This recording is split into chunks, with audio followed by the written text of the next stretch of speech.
বাইকে চেপে একসঙ্গে দুই ভাই গিয়েছিলেন কাজ করতে। এক ভাইয়ের নিথর দেহ ফেলল এবং অপর ভাই গুরুতর আহত অবস্থায় বর্তমানে হাসপাতালে ভর্তি রয়েছে। মর্মান্তিক এই ঘটনায় শোকের ছায়া নেমে এসেছে ওকরাবাড়ি প্রত্যন্ত গ্রাম ইন্দ্রনারায়ণ এলাকায়। আমরা রয়েছি সেই ইন্দ্রনারায়ণ গ্রামে।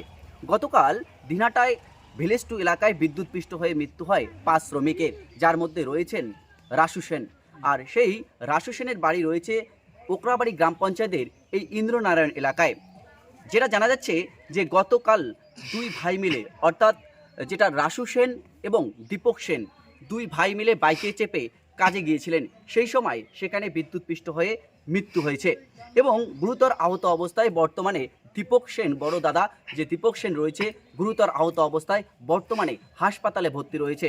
যেটা জানা যাচ্ছে এই যে দীপক সেন এবং রাজু সেন তারা কিন্তু পরিযায়ী শ্রমিক এবং এই এলাকা যে রয়েছে প্রত্যন্ত গ্রাম এলাকা, যেখানে আমরা দেখতে পাচ্ছি তেমন কোনো রাস্তা নেই, একটু গলি রাস্তা, সেই গলি রাস্তা ধরেই কিন্তু তাদের বাড়ির ভিতরে যেতে হয়। এবং যেটা আমরা জানতে পাচ্ছি গত পুজোর সময় তারা বাড়িতে এসেছিলেন এবং বাড়িতে এসেই তারপরে দিনমজুর করে সংসার চালাতো। এবং 4 দিন আগে ছোট ভাই যে রাসু সেন, সেই রাসু সেন কাজে যোগ দিয়েছিল 4 দিন আগে। সেই 4 দিন আগে কাজে যোগ দিয়েছিল এবং গতকাল দাদার সঙ্গে বাইকে চেপে একসঙ্গেই কাজে গিয়েছিলেন, কিন্তু এক ভাই ফেললো নিথর হয়ে এবং অপর ভাই আহত অবস্থায় বর্তমানে হাসপাতালে ভর্তি রয়েছে। এটা আমরা যেটা জানতে পারছি তাদের পরিবার সূত্রে, তার 2টি সন্তান রয়েছে, একটি 1.5 বছর এবং একটি 6 বছর। ইতিমধ্যেই সেই পরিবারগুলির হাতে রাজ্য সরকারের পক্ষ থেকে 2 লক্ষ টাকার চেক তুলে দেওয়া হচ্ছে এবং অপর দিকে তাদেরকে চাকরির যে চেষ্টা প্রতিশ্রুতি সেটাও কিন্তু রয়েছে, এমনটাই কিন্তু আমরা জানতে পেরেছি। এ বিষয়ে কি বলছেন সেই পরিবারের লোকজন, শুনুন। কে হন আপনি? কবে শুনতে পারলেন, কখন শুনতে পারলেন যে রাসু নেই? 5টার দিকে। ওরা কি দুই ভাই এই কাজের সাথে যুক্ত? শোনা যাচ্ছে যে আপনার হাতেই মানুষ হয়েছে, কারণ ছোটোবেলাতেই বাবা মা মারা গিয়েছে, তারপর আপনিই মানুষ করেছেন। শোনার পর কেমন লাগছে তারপর থেকে? কেমন লাগছে, আমি তো নগদ ভালো, নগদ খারাপ, আমার পেশাটা হাই হয়ে যায়। কী করি, আমার জীবন না আছে। ছেলে পরে আসলো রাত্র, আসিয়ে রাত্রিবেলায় মনে করো ছেলে একটু বুঝাইলো, ওইভাবে আসি, খেয়ে সকালবেলা ছেলে না খায় চলে গেল। আর ওই বাচ্চা 3টে পরে কী করি, আটার প্যাকেট, সুজি, চিনি দিয়ে এসলাম এক বাড়িতে, ওখানে রান্না করি এনে দিয়ে গেল, তাকে আর কি খাওয়ালাম বাচ্চাগুলো একটু করি। ভাত তো খেতে পারে না, আগুন তো জ্বালাইতে পারিনি বাড়িতে। দীপক তো হসপিটালে ভর্তি, গুরুতর আহত অবস্থায়। এখন কেমন আছে খবর পেলেন? বললো না, ভালোই আছে। ভাল এখানে না, ও সুস্থ আছে।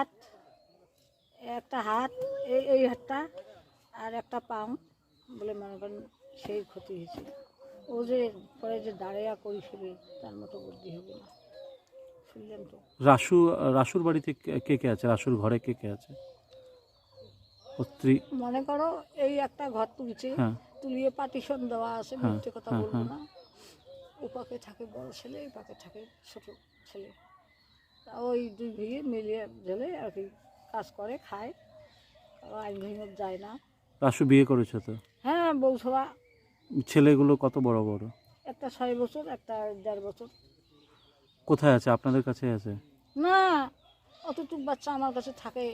কালকে বড় বাচ্চাটাকে টানাটানি করলেন যে রাখি যাও, পরে রাখি নাই, ধরে গেছে দুজনকারকে, আর আমার বাপের বাড়ি এসে গিয়েও কিনে যা খান।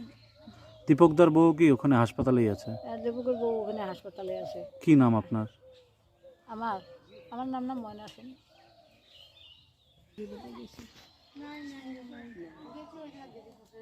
জামা প্যান্ট ধরি গেলি গাড়ি রওনা দিছে তো, গাড়ি রওনা দিছে।